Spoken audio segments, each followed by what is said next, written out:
Jadi kita lanjutkan Bapak Ibu, kita lanjutkan. Bentar. Oke ya.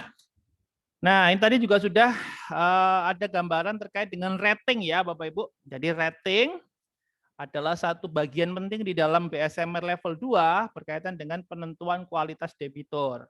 Nah, tadi sudah saya sampaikan bahwa di dalam pembuatan rating, struktur rating itu minimal ada 8 grade ya, ada 8 grade.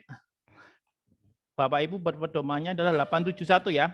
Nanti kalau ada pertanyaan berkaitan dengan rating, Bapak Ibu jawab dengan formasi 871. 8 grade, 7 performance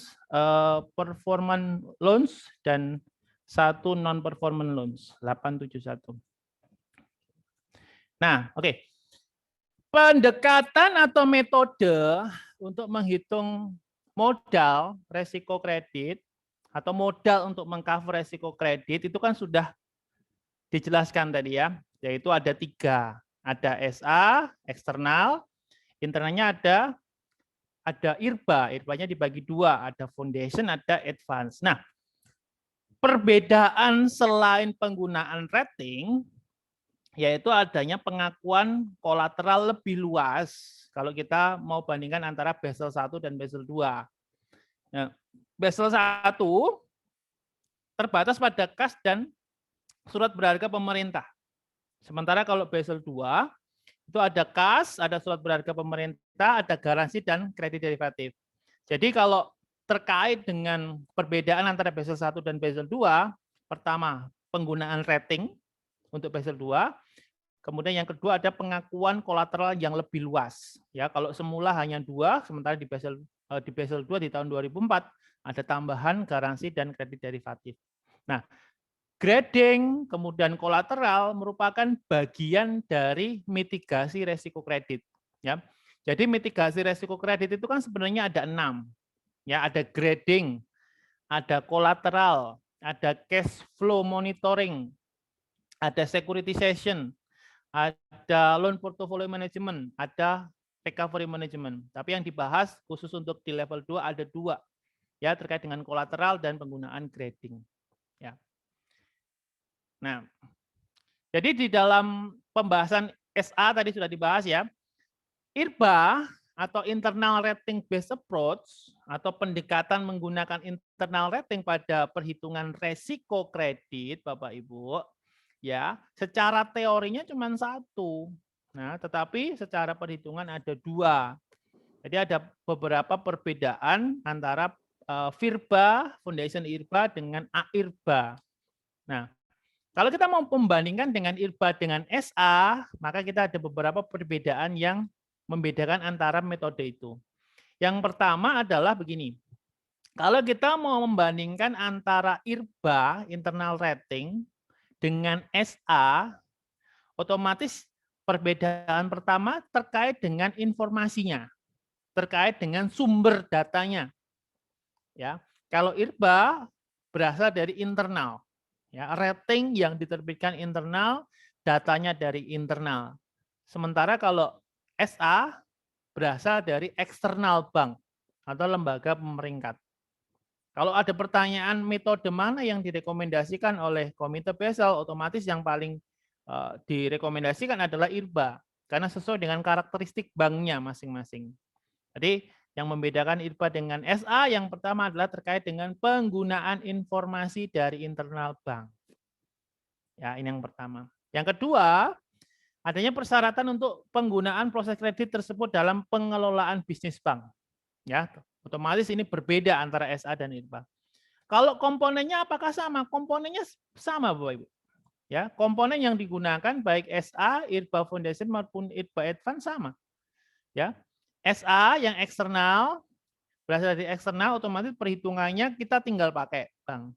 Sementara kalau yang IRBA ada 2, ada foundation, ada advance. Komponennya sama, ada PD, ada LGD, ada EAD, ada effective maturity, ada juga size of company.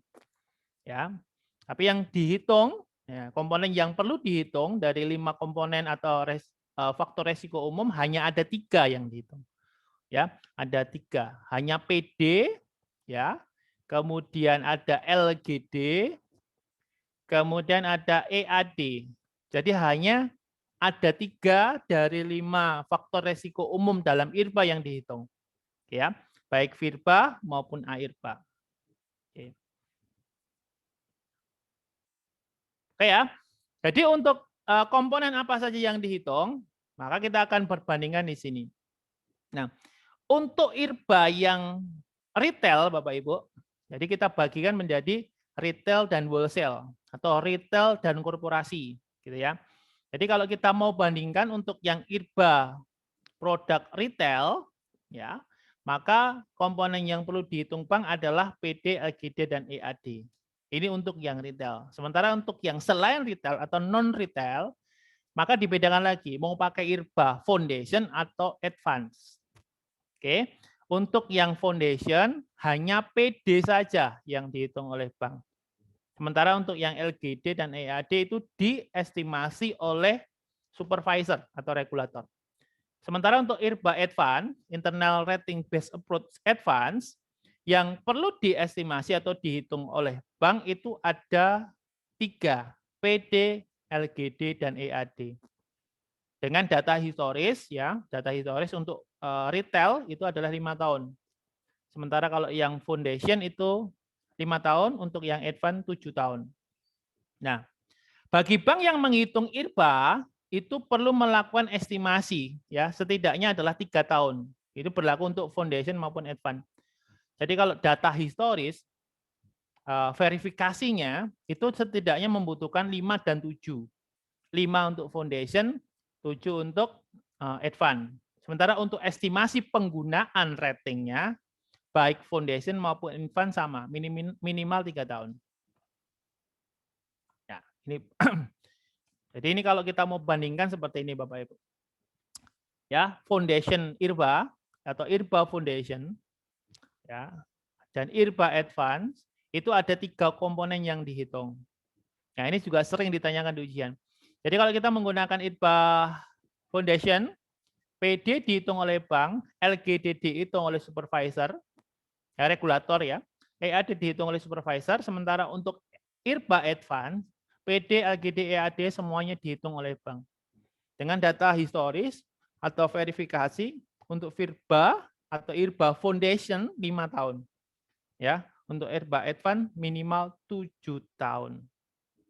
Oke. Jadi kalau misalkan ada perhitungan membandingkan antara foundation dan advance, ya, berkaitan dengan tingkat kompleksitasnya, ya. Jadi kalau bank menghitung IRBA untuk tahun 2021, maka kebutuhan estimasinya berbeda, Bapak Ibu. Jadi kalau estimasi untuk foundation 3 tahun, advance juga 3 tahun. Tetapi kalau kita bicara tentang verifikasi data historis, maka antara VIRBA dan AIRBA beda. VIRBA 5 tahun, AIRBA 7 tahun. Oke.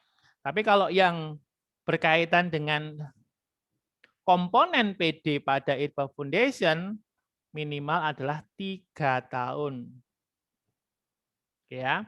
Jadi kalau menghitung tahun 2021 maka data yang dibutuhkan adalah 3 tahun. Tahun 2018, 2019, 2020. Kenapa di PD di IRBA hanya PD saja yang dihitung ya, karena yang difokuskan adalah perhitungan yang dilakukan oleh bank. Kalau supervisor kan menjadi bagiannya supervisor. Sementara kalau yang advance selain PD ya, selain PD ada LGD ya, ada LGD kemudian ada EAD. Ya. Estimasinya sama 3 tahun.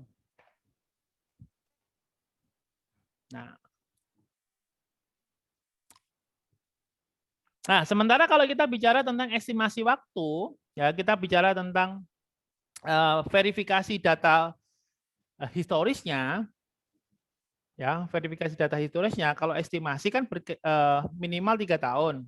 Tapi kalau berbicara tentang verifikasi data historis, foundation-nya membutuhkan waktu 5 tahun, sementara kalau advance membutuhkan 7 tahun. Ya, jadi hitungnya mundur ke belakang. Jadi kalau kita mau menghitung tahun 2020, ya berarti kebutuhan Data historisnya adalah dari tahun 2015 sampai tahun 2019. Ya, jadi untuk yang PD saja karena yang dihitung oleh bank.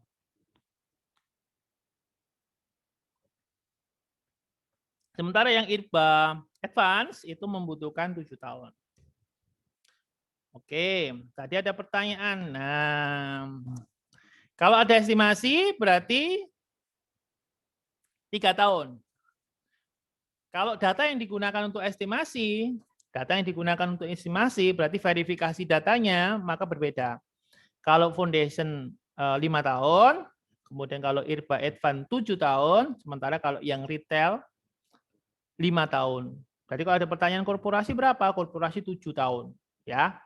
Jadi ada 5 tahun untuk foundation, advance-nya 7 tahun. Nah, baik, ada pertanyaan tadi terkait dengan PD, LGD dan EAD. Ya, jika kita menghitung foundation IRBA tahun 2021, ya, jadi kalau kita mau menghitung IRBA foundation 2021, maka jika ada pertanyaan terkait dengan estimasi, maka jawabannya 3 tahun. Ya, 2020, 2020, 2019, 2018. Ya, jadi pertanyaan kalau terkait dengan estimasi perhitungan IRBA Foundation, maka membutuhkan data 3 tahun. Tetapi kalau pertanyaannya adalah data historis, oke, maka yang dibutuhkan adalah 5 tahun ke belakang. Jadi PD itu dilihat dari rating. EAD, exposure at default, itu dilihat dari outstanding kreditnya atau kredit yang sudah digunakan oleh debitur.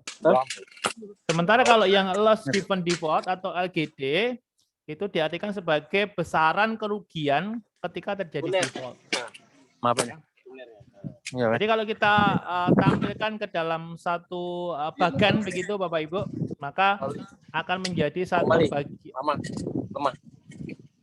Ada satu bagian yang menjelaskan terkait dengan VIRBA dan AIRBA. Jadi faktor resiko umumnya sama. Ada 5. Ada PD, ada LGD, ada EAD, maturity, dan size of company. Sama. PD, LGD, EAD, M, dan S. Sama. Yang membedakan adalah yang diestimasi oleh bank. Kalau VIRBA yang diestimasi bank hanya PD saja. Sementara kalau yang AIRBA yang diestimasi oleh bank ada 3, PD, LGD, EAD. Nah, untuk VIRBA yang hanya mengestimasi PD, maka LGD dan EAD-nya itu dilakukan oleh siapa? Dilakukan oleh supervisor, Bapak Ibu. Ya. Di sini verifikasinya membutuhkan data 5 tahun untuk VIRBA. Sementara untuk yang AIRBA itu membutuhkan minimal 7 tahun. Oke. Kemudian backtesting. Backtesting itu dapat diartikan sebagai proses pengujian kembali terhadap metode perhitungan. Ya, itu berlaku untuk PD, LGD, EAD. Sama. VIRBA juga PD, LGD, EAD, AIRBA juga PD, LGD, EAD. Ya, backtesting, proses pengujian kembali terhadap metode yang digunakan. Saya ambil contoh terkait dengan perhitungan ya. Jadi kalau misalkan debiturnya memiliki outstanding kreditnya 100 juta. Jadi outstandingnya 100 juta, kemudian ratingnya adalah 20%. 20% itu karena mendapatkan rating AAA, bobot resikonya 20%, nilai jaminnya adalah 80 juta. Ngitungnya bagaimana? Gini, kalau kita mau menghitung PD, probability of default, ini kan sebesar 20%. Ya, 20% ya. Dari mana? Kita lihat dari ratingnya. Nah, tadi kalau ada pertanyaan apakah ratingnya tetap? Ya, ratingnya tetap. Nilainya yang berbeda. Bobotnya yang berbeda. Ya. Oke, jadi kalau kita hitung PD, kemungkinan gagal bayarnya, maka di sini dilihat 20%, dilihat dari rating. EAD atau exposure at default-nya berarti outstanding-nya, nilai yang dikreditkan sebesar 100 juta. Kemudian LGD-nya, loss given default-nya, itu outstanding dikurangi recovery rate. Jadi kalau outstanding-nya adalah 100 juta, maka recovery rate-nya di sini nilai jaminnya 80 juta, maka LGD-nya adalah 20 juta. Nah, LGD dapat diartikan sebagai potensi kerugian saat terjadi default. Ya, jumlah kerugian ketika terjadi default. Loss given default. Jadi kalau kita hitung di sini outstanding-nya 100 juta, nilai jaminannya 80 juta, ratingnya AAA, maka LGD-nya adalah 20 juta. Dihitung dari mana? Dihitung dari outstanding dikurangi nilai jaminan. Oke ya, saya kira itu Bapak Ibu untuk oke, tambahan satu lagi ya, mumpung saya masih ingat ini nanti masuk sini. Oke. Ya, saya kira itu tadi untuk bab 5 Bapak Ibu.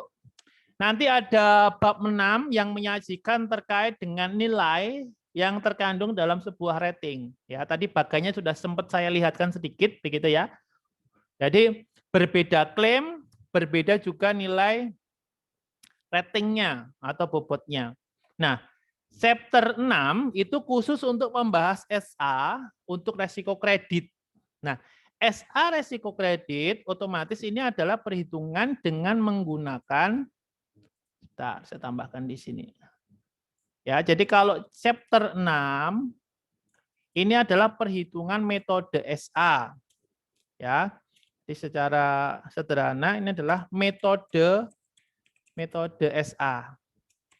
Ya. Metode SA ini menggunakan pendekatan CAR. Ya, pendekatan CAR atau capital adequacy ratio. Nah, metode SA itu juga disebut dengan metode eksternal. Ya, metode eksternal. Ya, metode eksternal. Nah, berarti perhitungannya itu dari lembaga rating publik, ya, dari lembaga rating publik. Jadi metode SA itu menggunakan rumus CAR. CAR itunya dari mana? Modal dibagi ATMR. Metode SA juga disebut sebagai metode eksternal. Kenapa disebut sebagai metode eksternal? Mendapatkan rating dari lembaga rating publik, Bapak Ibu. Oke. Nah, ini kalau ada pertanyaan seperti ini, bank menyalurkan kredit pada perusahaan sebesar 10M. Asetnya 10M. Oke, dengan rating AA. Ya.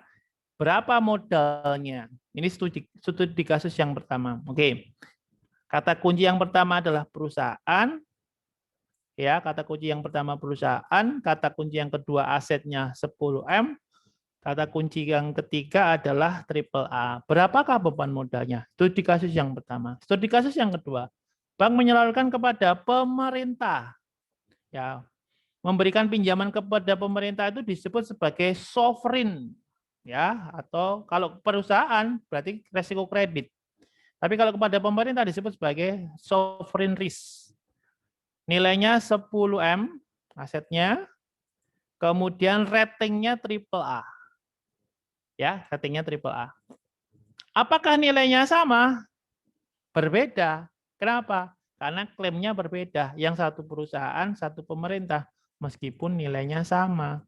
10M, 10M, AAA, AAA.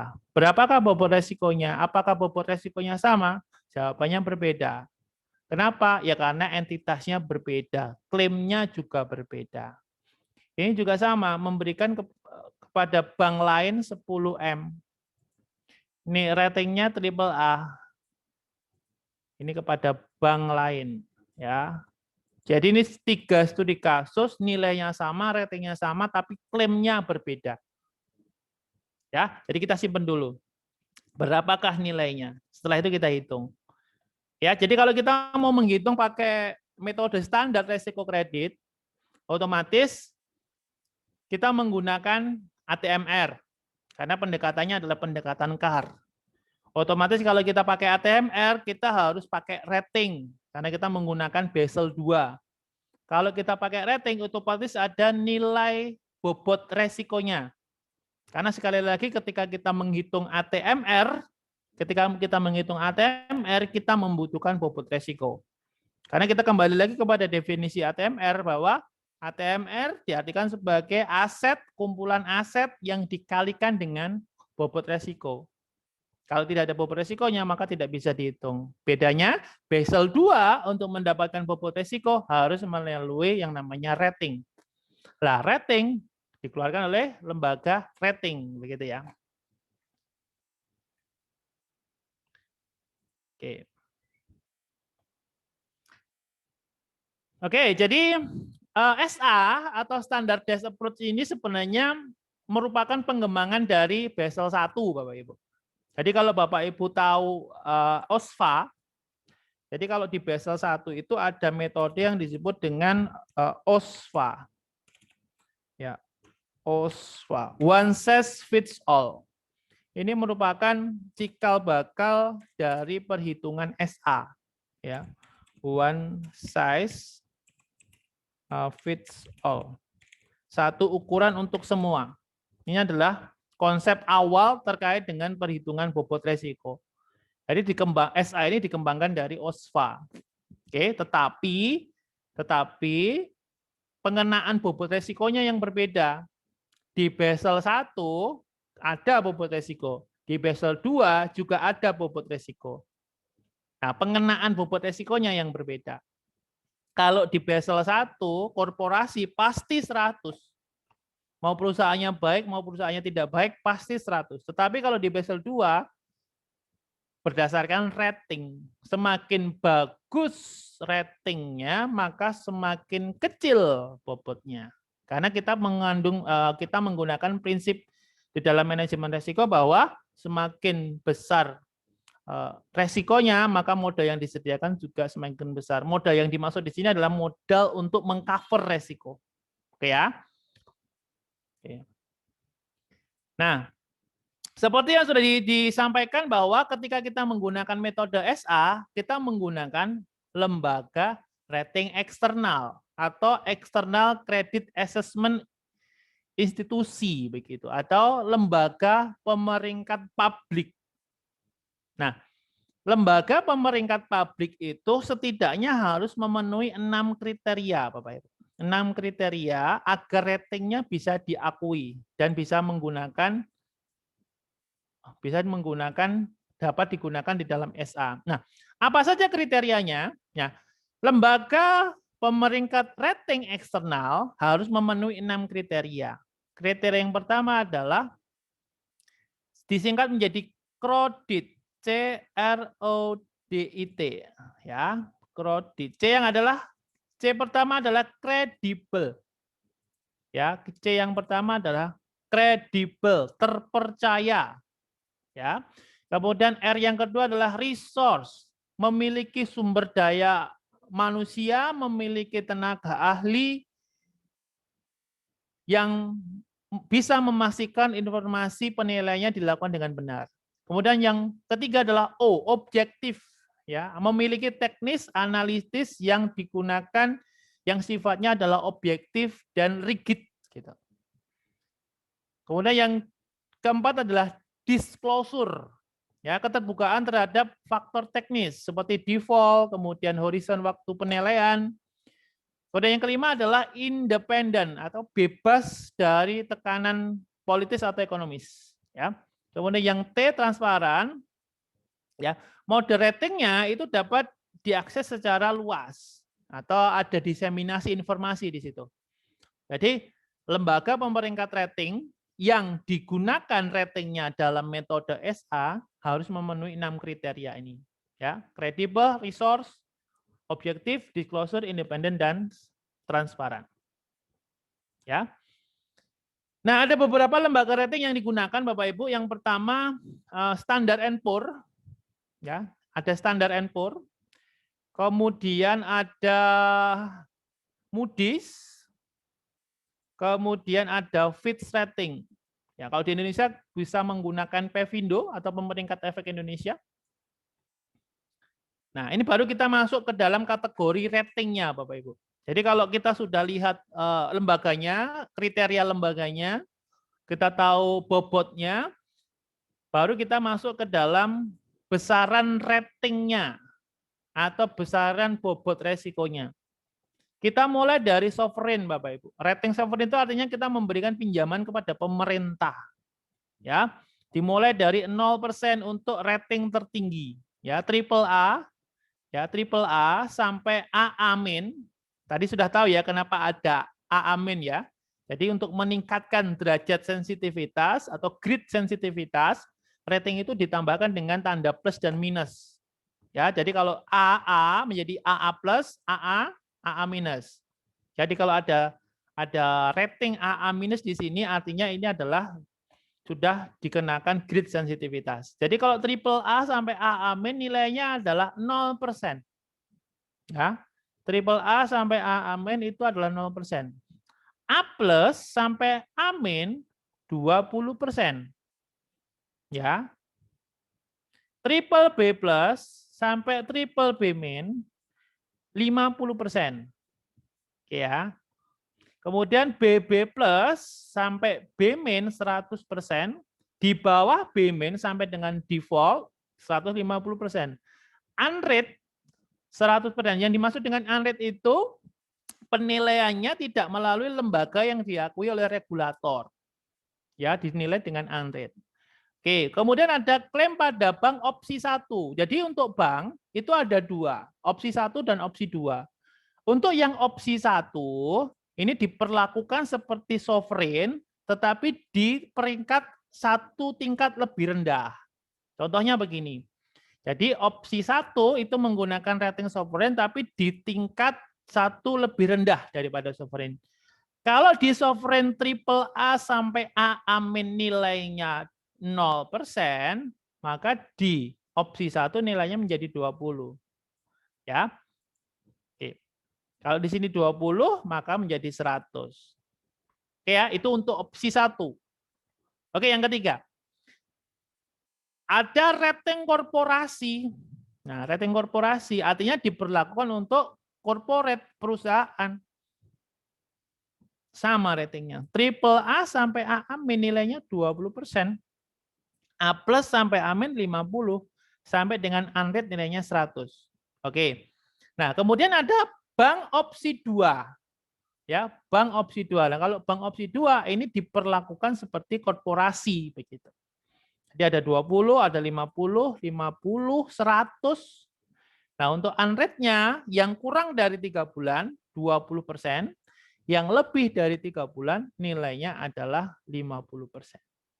Ya, jadi masing-masing klaim Bapak Ibu untuk sovereign, kemudian ada bank opsi 1, ada bank opsi 2, ada korporasi, nilainya berbeda-beda. Meskipun ratingnya pembagiannya sama. Di sini triple A sampai A amin. Di sini juga sama, triple A sampai A amin. Ratingnya sama, tapi nilainya yang berbeda. Jadi masing-masing klaim nilainya berbeda. Berpatokan pada apa? Nah, itu tadi bobot resiko yang digunakan di Basel 2. Nah, bobot resiko yang digunakan di Basel 2 itu ada 5.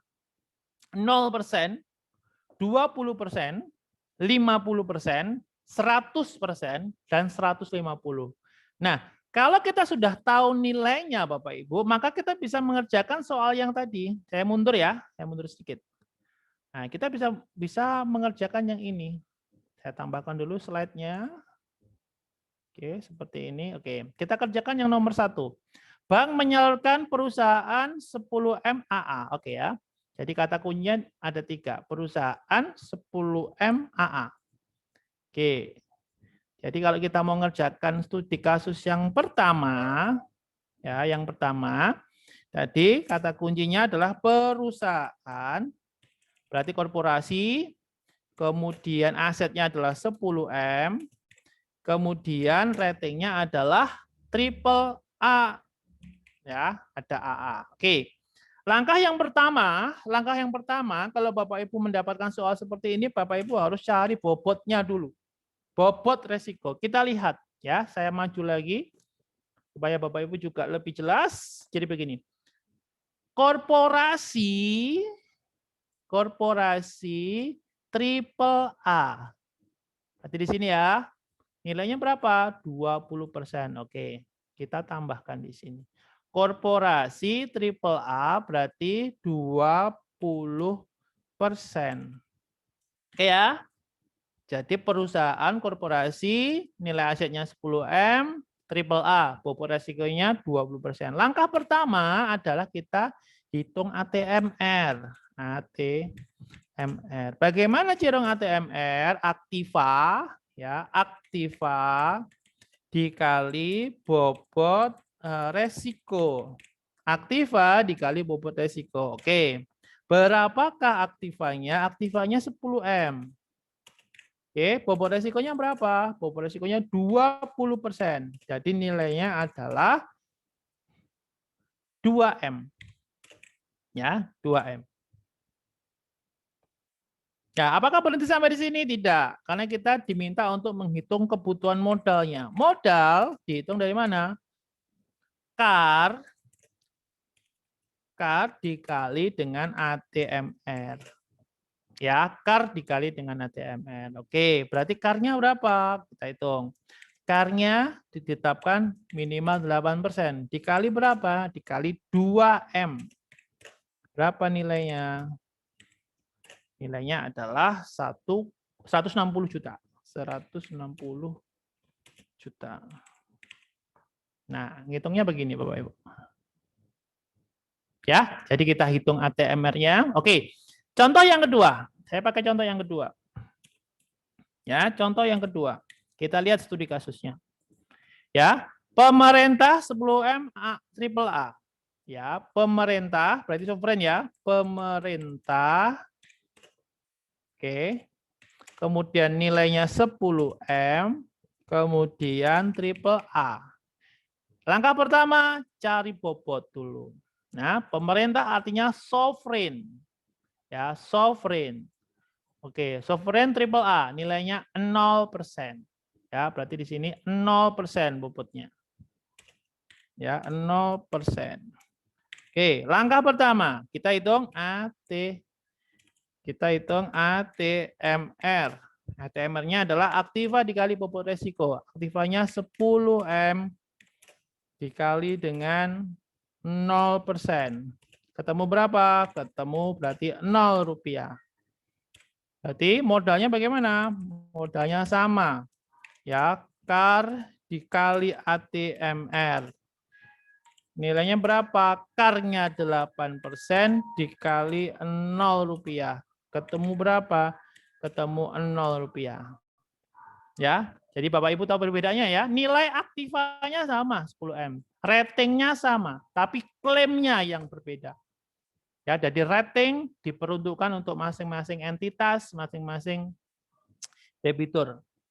Ya, jadi nanti Bapak Ibu kalau ketemu soal seperti ini di ujian, otomatis Bapak Ibu harus paham konsep ratingnya, paham konsep bobotnya, paham ngitung ATMR-nya, paham ngitung modalnya.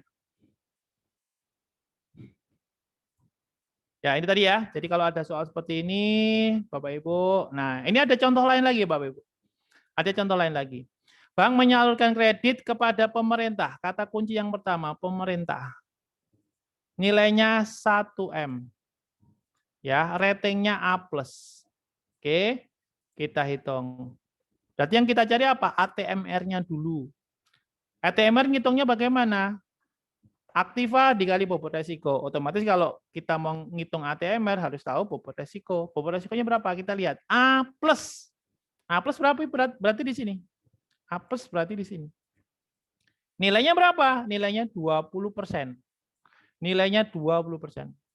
A+ 20%. Kita save di sini. Jadi kalau kita mau menghitung ATMR, aktiva dikali dengan bobot resiko. Aktivanya 1M,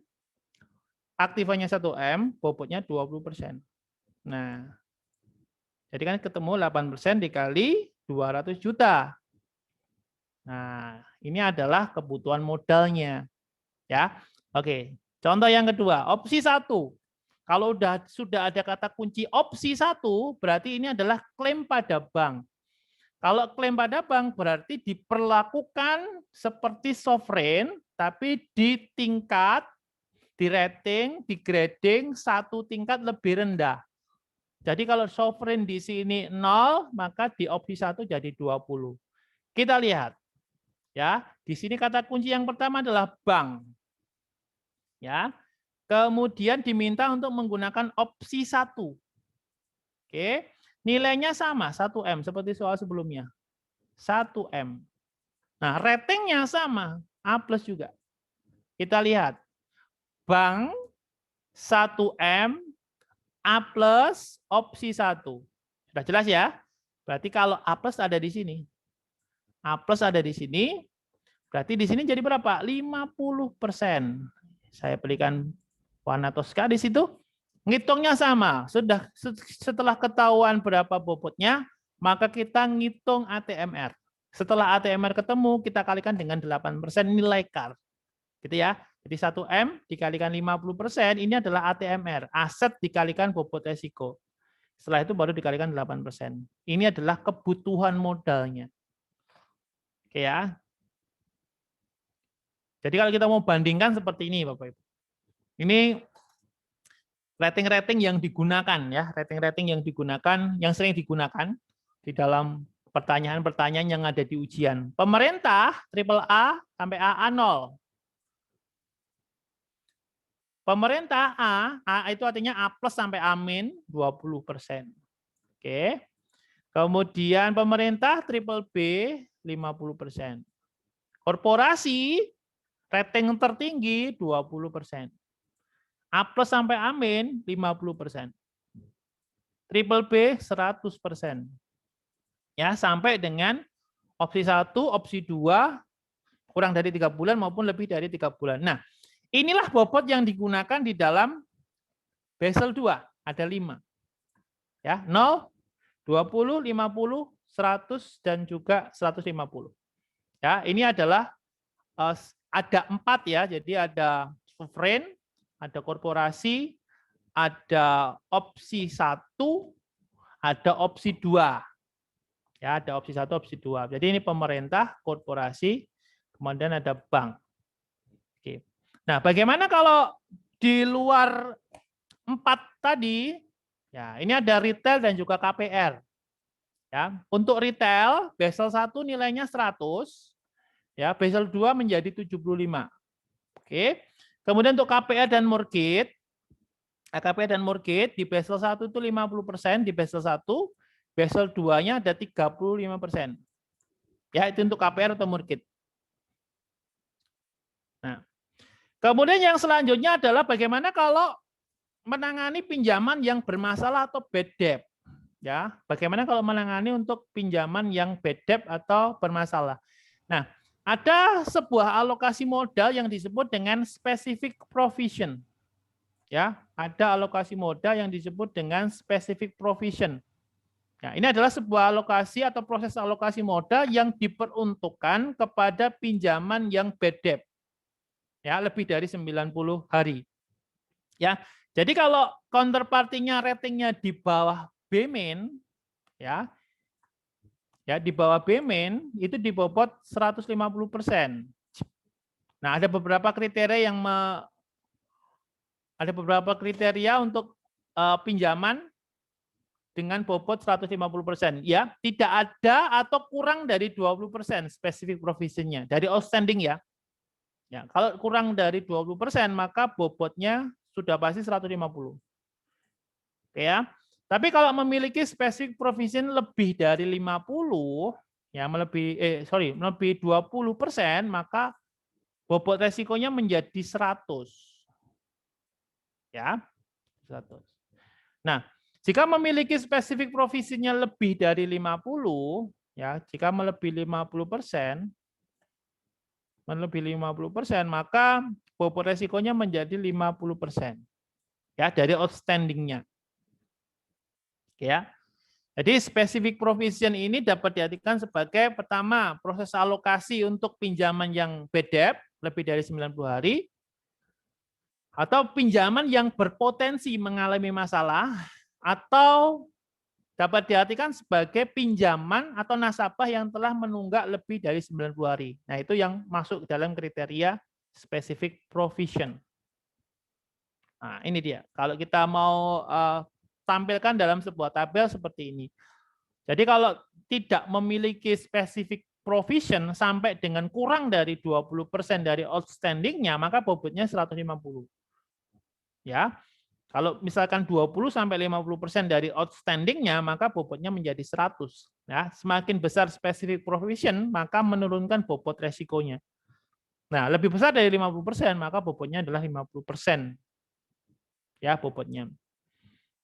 Jadi kalau misalkan kredit A-nya nilainya 100 M, ya punya specific provision-nya di bobot resiko 100%, maka ATMR-nya tinggal dikalikan aja 100 M dikalikan dengan 100%. Jawabannya adalah 100 M. ATMR-nya ya. Nah, setelah itu baru kita ngitung kebutuhan modalnya. Kebutuhan modalnya bagaimana? Ya sama, modal didapatkan dari CAR dikali ATMR. Kalau CAR-nya 8%, maka dikalikan dengan 100 M, itu kebutuhan modalnya. Jadi specific provision ini nantilah yang digunakan untuk menentukan besarnya bobot resiko dalam perhitungan ATMR, Bapak Ibu. Oke. Selanjutnya adalah itu tadi adalah bobot resiko jika berada pada on balance sheet atau pencatatannya ada di neraca. Nah, ini untuk yang pos-pos yang ada di off balance sheet. Ya, faktor-faktor resikonya, bobot resikonya diantaranya adalah untuk komitmen yang dapat dibatalkan tanpa syarat itu 0%. Ya, komitmen sampai dengan 1 tahun 20%, sampai dengan LC nilainya adalah 20%. Ya, jadi khusus di chapter 6 Bapak Ibu lebih detail terkait dengan perhitungan SA. Ya, jadi SA itu adalah standardized approach. Jadi perhitungan kebutuhan modal menggunakan rating eksternal. Ya, untuk yang internal nanti dibahas di level 3. Oke, saya kira itu untuk chapter 6. Kita masuk ke chapter 7. Nah, chapter 7, chapter 8, chapter 9 ini membahas tentang resiko operasional. Ya, resiko operasional. Nah, resiko operasional termasuk resiko yang paling baru dibandingkan dengan kredit dan pasar. Ya, diperkenalkan di tahun 96 tapi dihitung di tahun 2004. Jadi awal kemunculan resiko operasional itu ada di Basel II tahun 2004. Kalau kredit di tahun 88, pasar di tahun 96 di MRA, Market Risk Amendment. Tapi kalau untuk resiko operasional itu ada di tahun 2004. Nah, resiko operasional ini memiliki 3 pendekatan, Bapak Ibu. Ya, memiliki 3 pendekatan. Yang pertama adalah BIA. Ya, BIA, Basic Indicator Approach.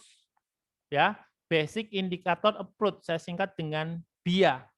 Atau bisa disingkat dengan PID, Pendekatan Indikator Dasar. Ya, karakternya bagaimana? Yang pertama ini adalah metode paling sederhana. Ya, ini adalah metode paling sederhana. Kenapa dikatakan sederhana? Karena menyamaratakan semua lini bisnis. Ya, semua lini bisnis yang resikonya tinggi sama dengan perhitungan lini bisnis yang resikonya rendah. Semua disamaratakan. Konsepnya mirip dengan OSVA. Tapi kalau OSVA itu untuk kredit, kalau BIA digunakan untuk resiko operasional. Kemudian untuk BIA ini tidak ada kriteria atau 0 kriteria. Jadi tidak ada kriteria khusus yang dimiliki bank untuk menggunakan BIA. Ya, semua bank boleh pakai. Oke, satu metode yang lebih baik dari BIA adalah SA. Ya. Jadi kalau Bapak Ibu perhatikan ada satu metode yang ada di semua resiko. Kredit ada, pasar ada, operasional ada, yaitu metode SA. Ya, metode SA itu atau standardized approach itu ada di semua resiko. Kredit ada SA, pasar ada SA, operasional ada SA. Oke. Nah, BIA itu menggunakan indikator gross income, total gross income. SA juga menggunakan gross income. Yang beda antara BIA, gross income yang digunakan pada SA adalah gross income tiap lini bisnis. Ya, jadi ada 8 lini bisnis yang digunakan di dalam SA. Nah, beda dengan BIA kalau tidak memiliki kriteria, sementara kalau yang SA itu menjadi 2. Ya, dibagi menjadi 2. Oke, dibagi 2. Yaitu kriteria untuk bank domestik, yang kedua untuk bank internasional. Nah, ada metode turunan dari SA yang disebut dengan ASA atau alternatif SA. Ini nanti akan secara detail kita bahas di slide selanjutnya. Oke, saya lanjutkan ke metode yang ketiga. Metode yang ketiga yang digunakan di dalam resiko operasional ini adalah metode AMA atau Advanced Measurement Approach. Metode internal paling canggih, paling rumit, tetapi paling akurat. Ya, ini adalah metode internal atau model internal. Menggunakan 3 rumus Bapak Ibu. Yang pertama IMA, Internal Measurement Approach. Hati-hati ya, karena di dalam pasar juga ada metode IMA. Tapi bedanya ada di pengertiannya. Kalau IMA di pasar itu adalah Internal Model Approach. Sementara kalau IMA yang ada di AMA itu adalah Internal Measurement Approach. Oke ya. Kemudian ada LDA, Loss Distribution Approach. Kemudian ada RDCA, Risk Driver Control Approach. Oke ya. Nah, karena dia adalah metode paling rumit, paling canggih, paling akurat, maka untuk menggunakannya pertama harus memenuhi kriteria-kriteria yang ditetapkan. Setidaknya ada 3 kriteria, Bapak Ibu. Ya, setidaknya ada 3 kriteria yang harus dipenuhi. Yang pertama adalah general kriteria atau kriteria umum. Ya, kemudian ada kriteria kuantitatif. Kemudian yang ketiga ada kriteria kualitatif. Oke ya. Jadi ada 3 kriteria ini yang digunakan untuk metode AMA. Ya. Oke. Jadi kalau kita mau bandingkan dengan metode-metode sebelumnya, Bapak Ibu, ya. Jadi ada kredit, ada pasar operasional. Jadi untuk mereview juga bagi Bapak Ibu yang tadi sudah mendapatkan penjelasan tentang metode. Jadi kredit itu ada 3. Ada SA, ya, ada IRBA Foundation, ada IRBA Advance. Jadi kalau Bapak Ibu mendengar kata IRBA, maka itu adalah metode untuk kredit. Nah, metode untuk kredit yang IRBA adalah metode internal. Metode internal untuk kredit ada 5 faktor resiko umum. Ada PD, ada LGD, ada EAD. Oke ya. Di pasar juga ada SA sama. Ya, ada SA, ada IMA.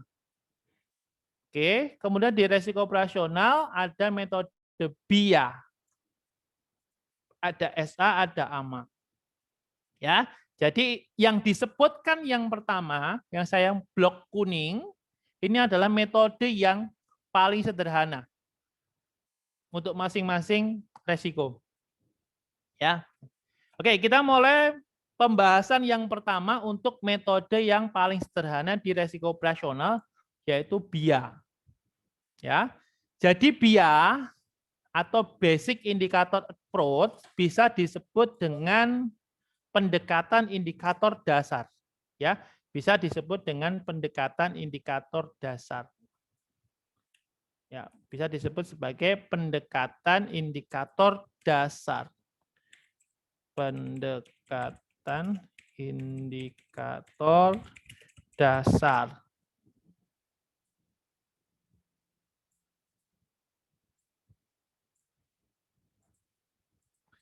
Ya, pendekatan indikator dasar atau PID sama. Nah, ada beberapa karakteristik yang melekat pada BIA, Bapak Ibu. Yang pertama, indikator yang pertama yang digunakan untuk BIA adalah menggunakan total gross income. Ya, menggunakan total gross income selama 3 tahun terakhir bernilai positif. Ya, bernilai positif. Yang negatif tidak digunakan, ya. Yang negatif tidak digunakan. Oke. Nah, memiliki prosentase pengali yang disebut dengan alfa. Ya, memiliki prosentase pengali yang disebut dengan alfa, nilainya sebesar 15%. Ya, sudah sesuai ketentuan Basel. Ya, jadi yang nilai 15% ini sudah konstanta, nilainya tetap tidak berubah, yang menetapkan Basel. Ya. Bagaimana caranya? Ya. Jadi kalau kita mau menggunakan BIA, perhitungan BIA, perhitungannya adalah ini. Jadi rumusnya saya tuliskan di bawah. Ya, jadi KBIA, ya KBIA itu artinya kebutuhan modal BIA itu didapatkan dari alfa ya dikali rata-rata gross income 3 tahun positif. Ya, 3 tahun positif. Alfa dikali rata-rata gross income 3 tahun positif. Ya, ini adalah rumusnya. Ya. Ya, alfa dikali rata-rata gross income 3 tahun positif. Bagaimana kalau salah satu tahun nilainya negatif, maka dikeluarkan dari perhitungan. Contoh ya, saya berikan contoh supaya Bapak Ibu punya gambaran. Oke, jadi saya kayak kasih contohnya di sini saja. Oke, jadi kalau kita mau menghendaki menghitung KBIA tahun 2021, ya, kebutuhan modal untuk KBIA tahun 2021. Ya, di sini ada nilai gross income, ya, gross income. Ya, gross income otomatis yang kita gunakan adalah 3 tahun terakhir. Ya, jadi tahun 2020 nilainya adalah katakanlah 100 juta. Kemudian 2019 nilainya adalah 300 juta. Kemudian 2018 nilainya adalah 200 juta. Bagaimana menghitungnya? Kita perhatikan Bapak Ibu. Di sini nilainya positif semua, otomatis semua dihitung. KBIA-nya ngitungnya bagaimana? Nah, gini. KBIA alfa berarti nilai 15% 15% dikali rata-rata gross income. Jadi begini. Jadi 100 ditambah 300 ditambah 200 ya, dibagi berapa? Pembaginya mengikuti tahun positif, Bapak Ibu. Jadi kalau selama 3 tahun semuanya positif, berarti pembaginya 3. Nah, seperti ini. Ya, jadi KPI-nya berapa? Kita hitung. Di sini 15%. Ini kalau kita jumlahkan, jumlahnya adalah 600. 600 dikali bagi 3. Ketemunya adalah 200. Oke, jadi KBIA ya. KBIA adalah 15% kali 200.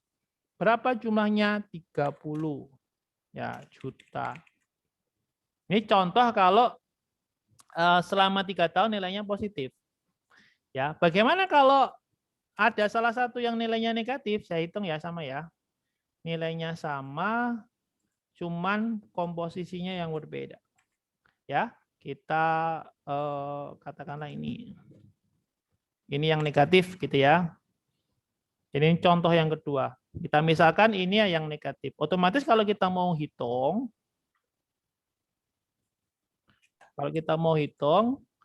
kita ngitungnya begini KBIA-nya.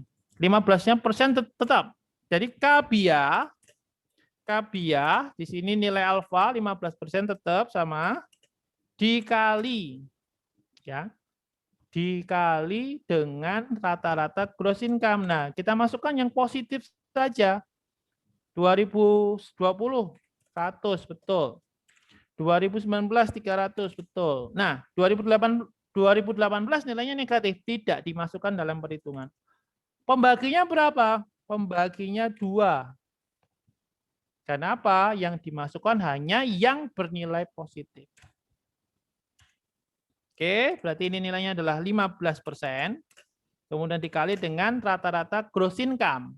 Nah, karena di sini yang positif hanya 2, berarti 100 ditambah 300, 400, 400 dibagi 2, 200. Oke, nilainya 30 juta. Nah, ini cara menghitung satu simulasi tidak ada yang negatif. Sementara yang kedua, Saya kasih warna lain ya Bapak Ibu. Kasih warna merah seperti ini. Nah, ini baru yang negatif tidak dimasukkan.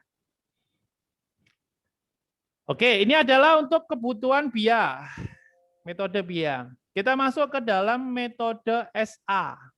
Ini adalah metode yang lebih baik satu tingkat di atas BIA. Ya. Kalau di BIA mengenal istilah alfa, sementara kalau di SA ada yang disebut dengan beta. Ini sama juga yang menentukan adalah komite Basel. Nah, nilainya berbeda, Bapak Ibu. Ya, nilainya berbeda. Artinya berbeda itu kalau di alfa nilainya hanya 15%, sementara kalau di SA ada 3 persentase pengalinya. Inilah yang dikatakan bahwa SA jauh lebih baik. Karena apa? Karena sudah memfasilitasi kebutuhan untuk bisnis yang lebih beresiko. Ya. Oke. Nah, SA menggunakan beta 12, 15, dan 18. Kemudian SA sudah membagi menjadi 8 lini bisnis. Ya. Indikatornya menggunakan apa? Sama, menggunakan gross income. Ya. Gross income. Jadi yang digunakan adalah gross income. Jadi kalau disambung begini, indikator yang digunakan dalam SA adalah gross income tiap lini bisnis. Nah, bedanya kalau di sini ada yang nilainya negatif, Bapak Ibu, tetap dihitung dalam perhitungan, dimasukkan ke dalam perhitungan. Nah, bagaimana cara menghitungnya? Begini. 1, kita ambil nilai gross hanya 3 tahun terakhir. Ya, 3 tahun terakhir. Nah, dikalikan dengan 8 lini bisnis. Setelah ini saya tuliskan 8 lini bisnisnya. Ya. Gross income itu dikalikan dengan betanya. Oke. Nah, jika terdapat lini bisnis yang negatif, maka tetap dikalikan dengan beta. Meskipun hasilnya juga tetap akan negatif. Ya. Jumlahkan 8 lini tersebut dan dibagi dengan 3. Nah, SA pembaginya selalu 3. Beda dengan BIA. Kalau BIA mengikuti tahun positif. Jadi kalau selama 3 tahun terakhir yang positif 2, maka pembaginya 2. Itu untuk BIA. Kalau SA pembaginya selalu 3. Kenapa? Karena yang nilainya negatif tetap dihitung. Tapi diganti dengan 0 begitu. Nah, supaya Bapak Ibu punya gambaran apa saja lini bisnisnya, saya tambahkan di sini. Ya, saya tambahkan berkaitan dengan lini bisnis di dalam BIA. Ya, lini bisnis. Ya, lini bisnis atau bisnis lain sama. Lini bisnis untuk SA. Oke ya, jadi yang pertama adalah saya biasa menyingkatnya menjadi Coffee Terasa Pas. Coba sama Rebarebru. Ya, jadi saya singkat menjadi Coffee begini, terasa pas, coba sama Rebarebru. Oke. Kita mulai yang pertama ya. Coffee artinya adalah corporate finance. Ya, corporate finance. Oke, nilai betanya berapa? Nilai betanya adalah 18%. Oke, kemudian ada trading and sales. Trading and sales nilainya 18%. Oke. Kemudian ada PAS, ada payment and settlement. Oke, nilainya adalah 18% juga. Oke, kemudian ada commercial banking. Commercial banking. Oke, nilainya 15%. Ini nilai beta ya. Kemudian ada agency service. Agency service. Ini nilainya 15 juga. 15%. 15%. Kemudian ada AMA, Asset Management. Itu nilainya adalah 12%. Kemudian ada Retail Banking, REBA. Nilainya adalah 12%. Kemudian ada Rebro, ada retail brokerage. Ini nilainya juga 12%. Ya, jadi masing-masing lini bisnis memiliki nilai beta yang berbeda-beda. Jadi ini adalah lini bisnisnya, ada 8. Kemudian ini adalah nilai betanya. Ya, ini adalah lini bisnis. Ini adalah nilai betanya. Ya, jadi masing-masing memiliki nilai berbeda-beda. Semakin tinggi nilai beta, maka bisnis tersebut semakin beresiko. Oke, kita bandingkan ya antara BIA dan SA. BIA ada alfa, nilainya 15. SA ada beta, nilainya 12, 15, 18. Nah, BIA gross income 3 tahun bernilai positif. Ya, yang negatif dikeluarkan dari perhitungan. Ini juga menggunakan gross income sama, tetapi tidak peduli apakah itu positif atau negatif, pembaginya selalu 3. Ya, kalau totalnya negatif maka diganti dengan 0. Ini menggunakan total gross income. Ini menggunakan gross income tiap lini bisnis, ya, tiap lini bisnis. Lini bisnisnya ada berapa? Lini bisnisnya ada 8. Tadi yang sudah saya sebutkan ya di halaman sebelumnya. Ini adalah 8 lini bisnisnya. Oke. Kemudian pembaginya mengikuti tahun positif. Jadi kalau selama 3 tahun positifnya 2, pembaginya 2. SA pembaginya selalu 3. Oke, di sini ada contoh ya Bapak Ibu, contoh. Jadi kalau kita mau ngitung BIA, KBIA tahun 2020, berarti yang kita gunakan adalah ini 2019, 2018 dan 2017. Kita masukkan data ke 1 ya, data yang pertama. Pembaginya selalu 3, jadi 15% konstanta nilai alfa dikalikan dengan 3.000. Sementara kalau yang data kedua, Bapak Ibu, di sini ada negatifnya. Saya berikan tanda merah di sini. Ya, ada tanda merah di situ. Tidak diikutkan dalam perhitungan. Tidak diikutkan dalam perhitungan. Karena BIA hanya menghitung tahun dengan gross income positif. Pembaginya, Bapak Ibu bisa perhatikan di sini nilainya 2. Kenapa? Karena yang selama 3 tahun yang positif hanya 2 di tahun 2017 dan tahun 2019. Oke, ini contoh ya tadi ya. Contoh untuk yang beta. Oke. Tadi kan ada 8 lini. Ada 8 lini. Ada 8 lini. Kemudian ini ada 3 tahun. Ya, sama menggunakan waktu 3 tahun. Ya, 3 tahun. Betanya masing-masing lini bisnis. Ini tidak ada masalah. Kenapa? Karena tidak ada yang negatif. Tiap tahunnya masing-masing lini nilainya positif. Maka pembaginya berapa? 3. Oke. Nah, ini contoh yang kedua. Ini contoh ketika sudah dikalikan. Jadi 18% dikalikan 40, 18% dikalikan 25, 18% dikalikan 30, kita masukkan ke sini. Nah, ini baru kita hitung.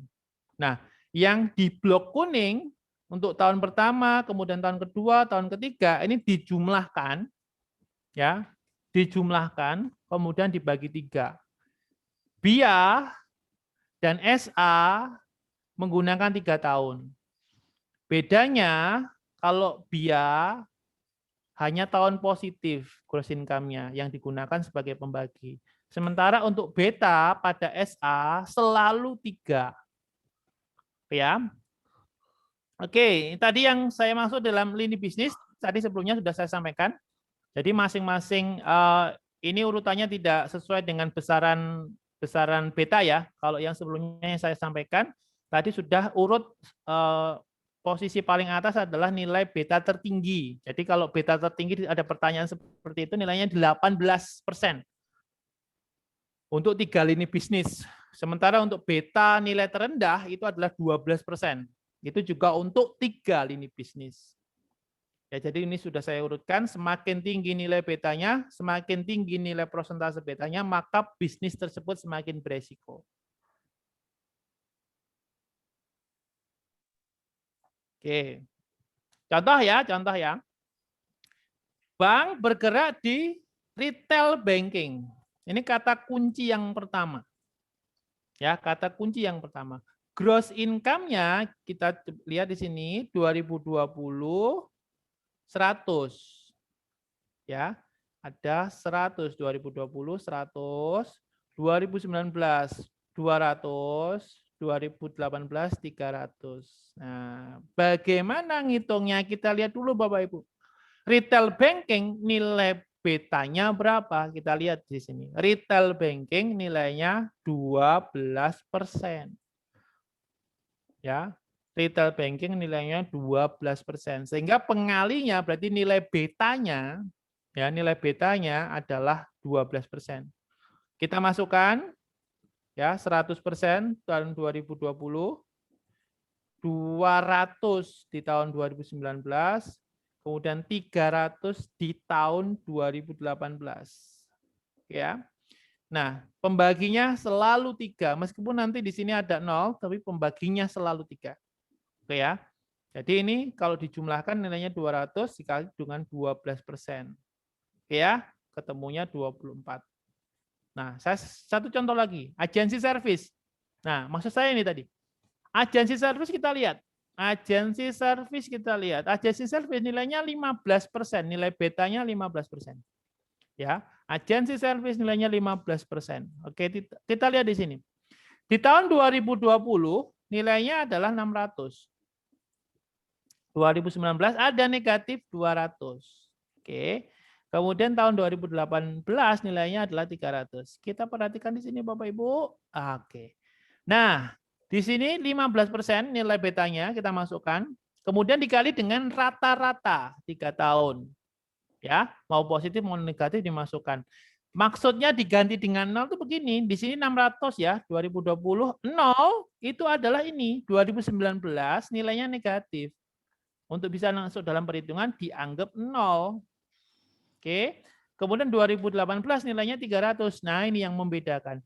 Di SA selalu 3 pembaginya. Beda dengan BIA. BIA mengikuti gross income tahunnya yang positif saja. Sehingga kalau ini dijumlahkan 15%, tetap ya, sesuai dengan bagan tadi, agensi service 15%. Ini 600 ditambah 300 dibagi 3.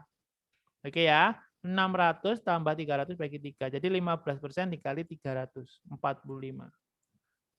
Ya, ini tidak ada negatifnya. Oke, ada pertanyaan. Oke, sebentar. Saya mau memastikan suaranya. Bagaimana suara saya Bapak Ibu? Apakah terputus? Jelas? Bagaimana? Oke. Oke ya? Nggak ada masalah ya? Kalau saya oke. Terputus, Pak. Terputus. Oke, saya cek satu-satu ya. Oke, Pak Ginanjar, oke suara saya, Pak? Oke. Lanjut, Pak. Lanjut ya? Oke. Oke. Jadi begini, kalau ada suara putus-putus bisa ada 2 kendala. Kendala di saya atau kendala jaringan di Bapak Ibu ya. Jadi kalau Bapak Ibu bisa mendengar suara dengan jelas, berarti di tempat saya jelas, di tempat Bapak Ibu juga jelas. Kalau mungkin ada Bapak Ibu yang kurang jelas, mungkin jaringan di Bapak Ibu. Begitu? Oke, terima kasih. Bisa saya lanjutkan ya Bapak Ibu. Oke, jadi hitungannya begitu Bapak Ibu ya. Hitungannya begitu. Jadi Bapak Ibu perhatikan, ada yang negatif atau tidak. Ya, ada yang negatif atau tidak. Kalau ini contoh yang ada negatifnya. Oke ya. Oke, selanjutnya. Oke, jadi ini juga ada pertanyaan agensi servis. Wah, ini ditulis banyak sekali tahunnya ya. Agensi servis sama, tadi masih ingat ya, agensi servis nilainya adalah, kita lihat di bagan. Agensi servis 15. Ya, agensi servis 15. Kemudian pertanyaannya adalah modal di tahun 2018. 2018 berarti data yang kita gunakan berapa? 3 tahun. 2017 kita gunakan, 2016 kita gunakan, 2015 kita gunakan. Kita lihat berarti 2017 nilainya berapa? 400, ini yang kita gunakan. 2016 nilainya berapa? 500, ini yang kita gunakan. Oke. Kemudian tahun 2015, 390, ini yang kita gunakan. Hati-hati ya Bapak Ibu ya, tidak semua yang digunakan, hanya 3 tahun dari tahun yang ditanyakan. Jadi kalau 2018, berarti data yang digunakan 2017, 2016, 2015. Ngitungnya bagaimana? Kita lihat. Kebutuhan modalnya untuk agency service, betanya 15%. 15%. Ya, 15%. Sehingga di sini dimasukkan 400 di tahun 2017, 500 di tahun 2016, 390 di tahun 2015. Pembaginya berapa? Ingat, SA selalu 3, meskipun ada yang negatif. Negatif diganti dengan 0. Oke. Jadi ini ada contoh kalau negatif ya. Nah, ini ada negatif, tapi totalnya tetap positif. Nah, yang hitungnya biasa aja, pembaginya juga 3. Sama. Nah, ini ada yang negatif. Ini yang tadi saya maksudkan, tidak semua diganti dengan 0. Kalau totalnya tetap ada angkanya positif, meskipun ada yang negatif, nilai negatif 10 ini, totalnya positif, yang ngitungnya seperti biasa. Tapi kalau dijumlahkan seperti ini, Bapak Ibu, ada yang negatif dan totalnya negatif. Nah, ini yang saya maksud tadi. Yang negatif totalnya ini yang diganti dengan 0. Saya besarkan ya. Nah, ini. Di sini ada negatifnya. Di sini ada negatifnya. Oke ya, ada negatif 62. Inilah yang diganti dengan 0. Maksud saya begitu. Nah, ini yang diganti dengan 0. Kalau yang contoh sebelumnya, meskipun ada yang negatif, tetapi jumlahnya tetap positif. Ya, jumlahnya tetap positif. Ya, jumlahnya tetap positif, tidak ada masalah. Nah, bagaimana kalau yang ada nilai negatif, jumlahnya negatif? Ya sudah, berarti ini yang diganti dengan 0. Pembaginya berapa? Pembaginya selalu 3. Ya, meskipun di sini ada nolnya. Pembagi selalu 3. Jadi, BIA pembaginya mengikuti tahun positif, SA pembaginya selalu 3. Oke, itu untuk SA.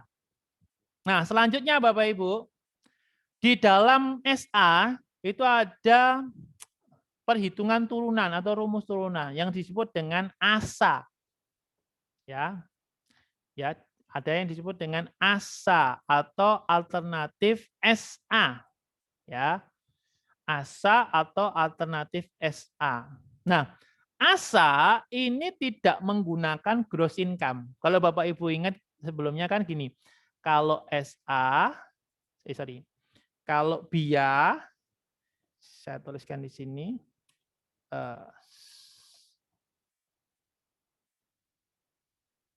ya, jadi supaya Bapak Ibu punya pembanding ya.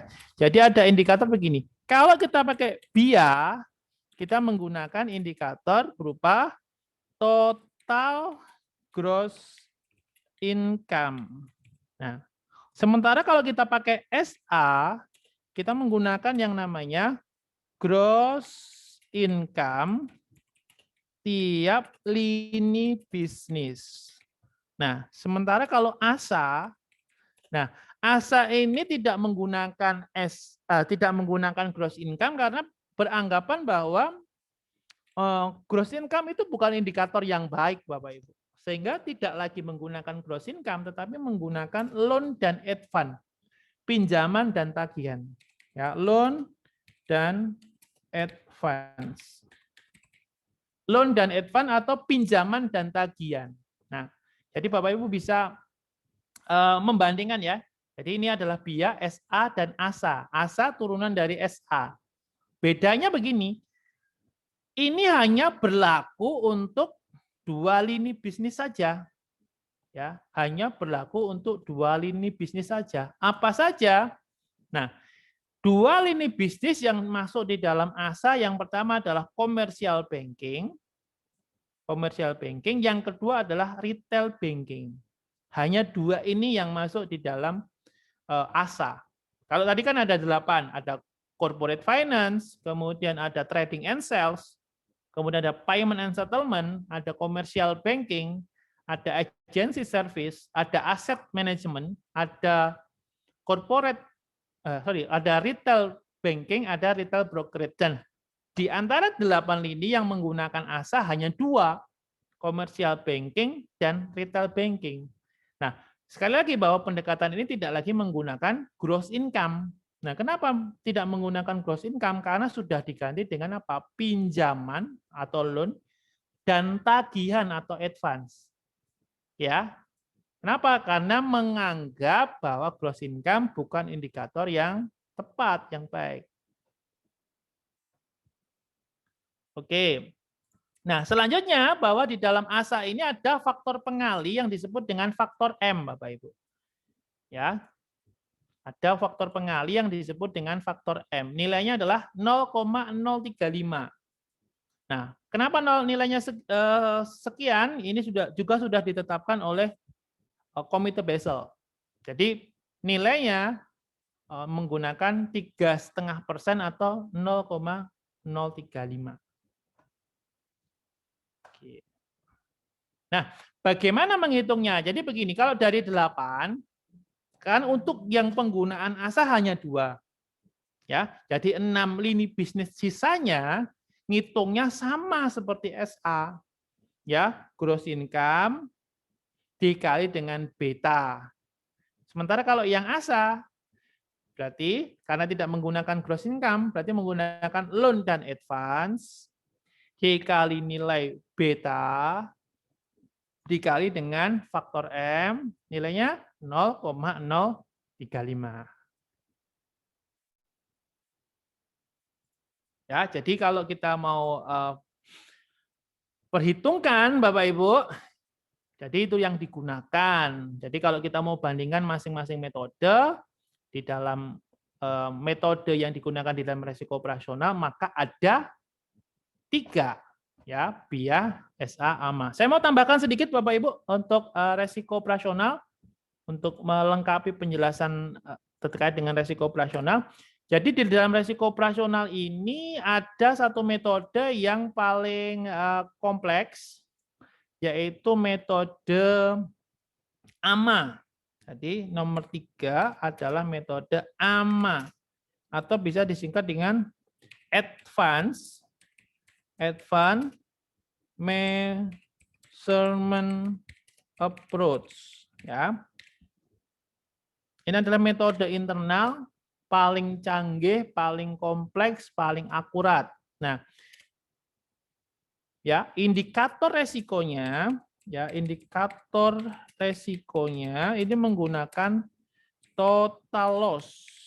Ya, total loss.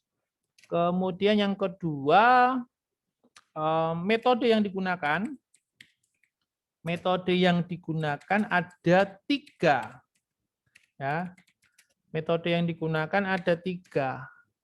Apa saja? Yang pertama adalah IMA, ya, internal measurement approach. Kemudian yang kedua ada LDA atau loss distribution approach. Kemudian yang ketiga ada RDCA. Nah, risk driver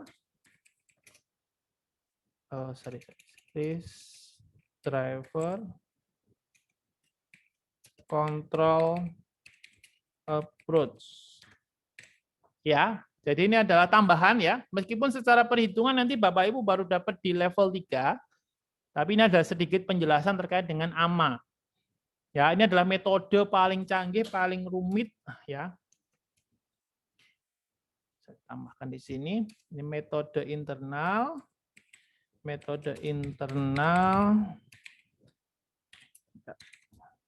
paling canggih, paling akurat, paling rumit. Oke. Ini adalah tambahan, kemudian tambahan satu lagi berkaitan dengan perpindahan metode. Ya, perpindahan metode. Ya. Perpindahan metode pada resiko operasional ini sifatnya searah, ya. Searah itu artinya mau menggunakan metode yang lebih canggih atau kembali ke metode yang lebih sederhana, itu harus mendapatkan persetujuan dari Oke,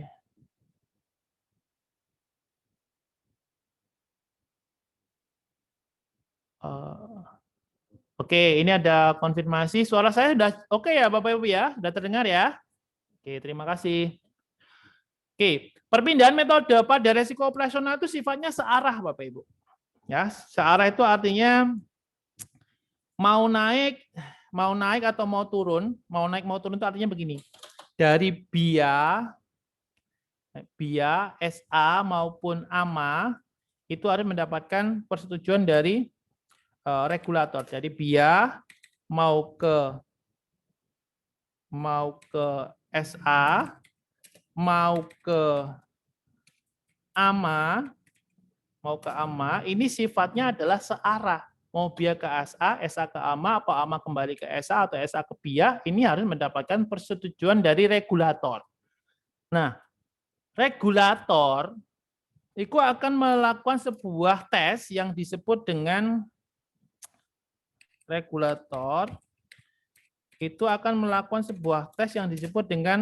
credibility test. Ya, credibility test ini adalah tes awal yang digunakan kepada bank ya untuk mengcompare dengan bank sejenis sebelum bank tersebut menggunakan metode yang diinginkan.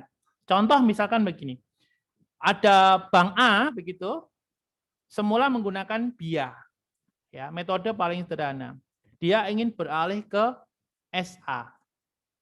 Ya, dari BIA ingin ke SA. Nah, regulator itu akan melakukan sebuah tes yang disebut dengan credibility test. Bagaimana caranya? Jadi bank yang ingin melakukan perpindahan metode ini akan di-compare atau dikomparasi atau dimasukkan ke dalam peer group dengan bank-bank sejenis. Ambil contoh bank A, bank B, bank C. Bank sejenis dimasukkan ke dalam satu peer. Kalau dinilai bahwa perhitungannya valid, konsisten, kredibel, maka diizinkan menggunakan metode yang diinginkan. Nah, apa tujuan naik metode lebih canggih? Ya, kemungkinan perhitungan modalnya bisa lebih banyak, tetapi keuntungan yang paling penting adalah perhitungannya jauh lebih akurat, Bapak Ibu. Jadi metode pindah itu belum tentu kebutuhan modalnya lebih kecil, belum tentu, tidak selalu begitu. Tetapi yang jelas naik metode itu perhitungannya jauh lebih akurat. Ya, saya kira itu tambahannya untuk resiko operasional ya. Ini tadi sudah saya rangkum jadi satu. Sementara untuk bab yang terakhir, bab 10 ini adalah terkait dengan resiko finansial dengan penggunaan statistik. Ya, penggunaan statistik itu di dalam pengukuran resiko operasional itu melibatkan distribusi normal, kemudian distribusi binomial, kemudian yang ketiga berkaitan dengan ukuran statistik, Bapak Ibu. Ya. Oke. Nah, metode statistik ya, itu digunakan untuk memprediksi terjadinya suatu kejadian di masa yang akan datang. Bukan memastikan. Jadi memperkirakan atau memprediksi. Nah, ini sesuai dengan konsep resiko. Bahwa resiko itu kan berbicara tentang kemungkinan. Berbicara tentang potensi. Berbicara tentang probabilitas. Nah, ini mirip dengan pendekatan statistik atau pendekatan metode statistik. Statistik juga begitu, digunakan untuk memprediksi terjadinya suatu kejadian di masa yang akan datang. Ya, karena tidak ada yang dapat memastikan bahwa kejadian itu pasti terjadi, tidak ada. Ya, sehingga kalau kita belajar terkait dengan resiko selalu dibagi dengan dua, risk event dan risk loss. Ya, peristiwa yang mungkin terjadi di masa akan datang dengan kerugian yang mungkin terjadi di periode yang akan datang. Sama dengan metode statistik. Jadi tidak ada yang pasti dalam estimasi statistik. Nah, posisinya di mana metode statistik di dalam resiko finansial? Nah, metode statistik di dalam resiko finansial ini mengambil peran sebagai alat yang digunakan untuk memperkirakan perubahan faktor resiko. Kenapa perlu diperkirakan? Kenapa perlu diestimasi? Karena kemungkinan ada hasil yang tidak diinginkan begitu. Tadi kalau Bapak Ibu belajar di slide-slide awal tadi kan ada dua jenis kerugian. Ada expected loss, ada unexpected loss. Oke, ada kerugian yang dapat diperkirakan, ada kerugian yang tidak dapat diperkirakan. Nah, statistik mengambil peran itu untuk mengestimasi atau memperkirakan atau memprediksi kemungkinan yang akan terjadi di masa yang akan datang. Oke, jadi perkiraan perubahan harga contohnya adalah harga pasar. Ini juga bisa diperkirakan. Dapatnya dari mana? Ya, dapatnya dari analisa historis atau harga-harga yang muncul dari periode sebelumnya. Kalau yang data historis kan sudah pasti diketahui karena analisa data historis menggunakan asumsi yang dapat dimengerti dan merupakan indikator yang baik untuk masa depan. Sehingga untuk memprediksi masa yang akan datang, kita menggunakan perhitungan data yang sudah ada atau data historis. Ya. Oke. Nah, salah satu yang digunakan adalah pendekatan distribusi normal, Bapak Ibu. Ya, pendekatan distribusi normal. Pendekatan distribusi normal. Nah, pendekatan distribusi normal itu dibagi menjadi dua. Yang pertama adalah average value, nilai rata-rata. Yang kedua adalah dispersion. Ya, yang pertama adalah average value, nilai rata-rata. Yang kedua adalah dispersion. Ya, yang kedua adalah dispersion ini ya.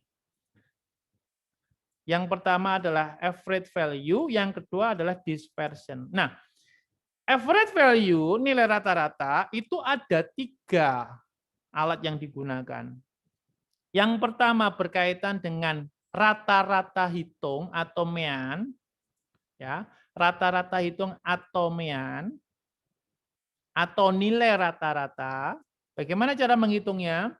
Jadi kalau misalkan datanya ada 10, ke-10 data tersebut dijumlahkan, kemudian dibagi banyaknya data. Itu yang dimaksud dengan mean atau arithmetic mean. Gitu ya. Kemudian yang kedua. Yang kedua adalah modus atau mode.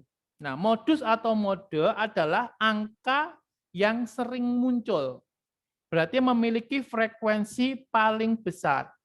Nah, dikatakan memiliki frekuensi paling besar jika ada frekuensi pembanding lebih kecil. Maksudnya bagaimana? Jadi begini. Jadi kalau saya contohkan ya Bapak Ibu, saya tampilkan di sini. Oke, jadi mode itu tidak selalu 1. Bisa ada 2 angka yang timbul di situ. Contoh ya, ini saya memiliki data di sini. Ya, saya memiliki data di sini. Misalkan ada 5, kemudian ada 6, ada 8, ada 4, kemudian ada 8, ada 8. Oke. Modusnya berapa Bapak Ibu? Modusnya adalah yang datanya sering muncul. Ya, jadi modusnya adalah 8. Memiliki frekuensi kemunculan sebanyak 3 kali. Oke, itu contoh yang pertama. Contoh yang kedua. Ya, datanya di sini. Oke. Di sini ada 4, kemudian ada 6, ada 4, ada 8, ada 6, ada 5. Nah, modusnya berapa? Modus itu tidak selalu 1 angka. Ya, di sini yang munculnya paling banyak ada 2, yaitu 4 dan 6. masing-masing memiliki frekuensi kemunculan 2 kali. Jadi ini ada 4, ada 4 dan 6. Ya, jadi tidak selalu satu. Contoh yang ketiga, ya data. Di sini ada 1, kemudian 3, ada 2, ada 3, ada 1, ada 2. Berapakah nilai modusnya? Ya, modusnya dapat dikatakan ini adalah tidak ada. Kenapa tidak ada? Kita lihat di sini. 1 muncul 2 kali, 3 muncul 2 kali, 2 muncul 2 kali. Apakah ada yang nilai frekuensinya paling besar? Tidak ada. Kembali kepada prinsip sebelumnya bahwa dikatakan memiliki frekuensi paling besar jika ada pembanding frekuensi lebih kecil. Ya. Jadi kalau ini tidak ada pembanding frekuensi lebih kecil, tidak bisa dikatakan modus. Nah, saya ganti soalnya menjadi seperti ini. Nah, ini ada angka 5, frekuensi kemunculan cuma 1, berarti ada pembanding lebih kecil. Berarti modusnya berapa? 1, 2, dan 3.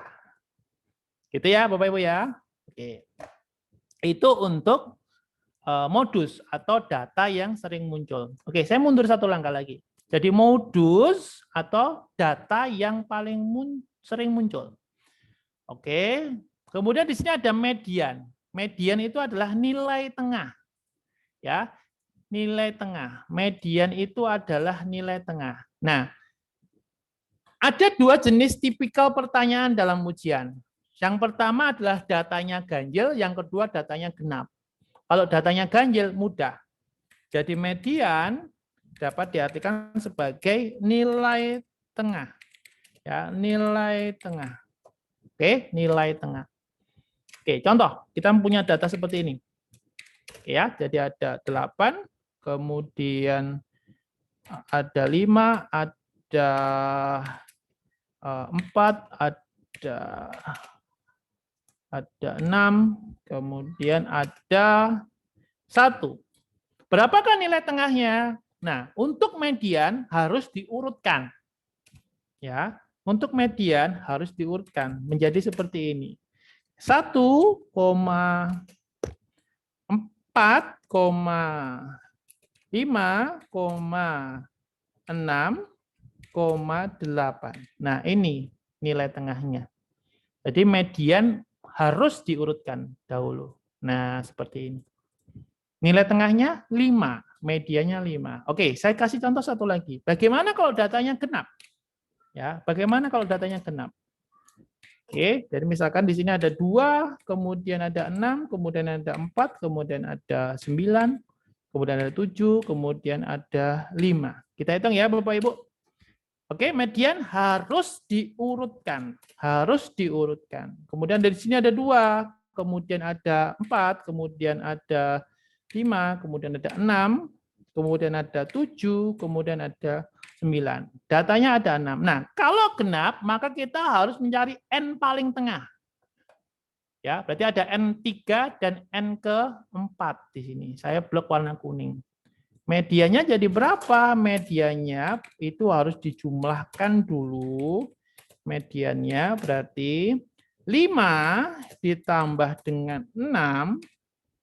Oke. Oke, dibagi 2. Ya, dibagi 2. Oke, sorry. Ya, bagi 2. Berapa nilainya? Oke. Nilainya adalah, ini kan 11 dibagi 2, berarti 5,5. Ya, jadi kalau datanya genap, maka harus dijumlahkan N paling tengah. Kalau di situ ada 2 angka, maka dijumlahkan dulu bagi 2. Oke, saya kira itu untuk nilai tengah. Jadi modus tadi nilai yang sering muncul, median nilai tengah. Kemudian untuk dispersion atau penyebaran itu ada 2. Yang pertama adalah range. Range itu adalah nilai terbesar dikurangi nilai terkecil. Ya, ini contoh ya, ada data. Ya, di sini ada 10, 14, 16, 28, 11, 18 sampai dengan 19. Kita mencari N max, nilai paling besar, dikurangi N min, nilai paling kecil. Ya, nilai paling besar ada di 30, Bapak Ibu. Ya. Ada di 30, kemudian N paling kecil ada di 10. Ya, ada di 10. Jadi ngitungnya gampang, 30 kurangi 10, ketemu 20. Bagaimana kalau ada nilai minus? Nah, kalau ada nilai minus, sama rumusnya, N max dikurangi N minus, N min, atau yang paling kecil. Nilai paling besar di sini, saya kasih warna lain di sini ya. Contoh, saya blok dengan warna Tosca di sini. Contoh kedua ya, Bapak Ibu. Nilai terbesar adalah 30. 30. Oke. Nah, range nilai terbesar dikurangi nilai terkecil. Nah, kalau ada nilai negatif seperti ini, nah berarti kan nilai negatifnya 10. Oke ya, nilai paling kecilnya negatif 10. Jadi dikurangi minus 10. Jadi kan 30 negatif ketemu negatif jadi positif, nilainya 40. Oke, itu untuk range. Kemudian kalau standar deviasi, ya, untuk standar deviasi ini dapat diartikan sebagai ukuran penyebaran yang menunjukkan standar penyimpangan deviasi terhadap nilai rata-rata, yaitu yang dimaksud dengan standar deviasi. Oke, di dalam ujian jarang ditanyakan tentang rumusnya karena memang cukup panjang untuk menghitung standar deviasi. Tetapi yang sering ditanyakan berkaitan dengan standar deviasi adalah distribusi normalnya. Ya, distribusi normalnya. Jadi kalau kita mau bandingkan begitu, kalau kita mau membandingkan antara distribusi normal satu dengan yang lain, sebenarnya punya satu ciri khas tertentu. Entah itu mau bentuknya besar atau kurus, distribusi normal itu memiliki ciri khas atau karakteristik yang pertama, distribusi normal itu berbentuk lonceng, Bapak Ibu, atau bell shape. Bentar, ini saya ambil contoh satu supaya Bapak Ibu bisa punya perbandingan di sini, punya gambaran begitu. Oke ya, di sini saya kasih contoh, oke, kecil aja. Ya, jadi ini ada contohnya untuk distribusi normal. Bentuknya bell shape atau lonceng sempurna. Oke, simetris sempurna. Maksudnya simetris sempurna ini membagi daerah dua sama besar, sebelah kiri dan sebelah kanan. Area positif dan area negatif. Standar deviasi positif, standar deviasi negatif. Memiliki median modus yang sama dan terletak di pusat distribusi. Oke. Probabilitasnya berada di sebelah kiri dan sebelah kanan nilainya 50. Sama ya dengan simetris sempurna, kiri dan kanan jumlahnya sama. Nah, ini yang sering ditanyakan berkaitan dengan standar deviasi. 68% ini nilainya adalah plus minus 1 standar deviasi.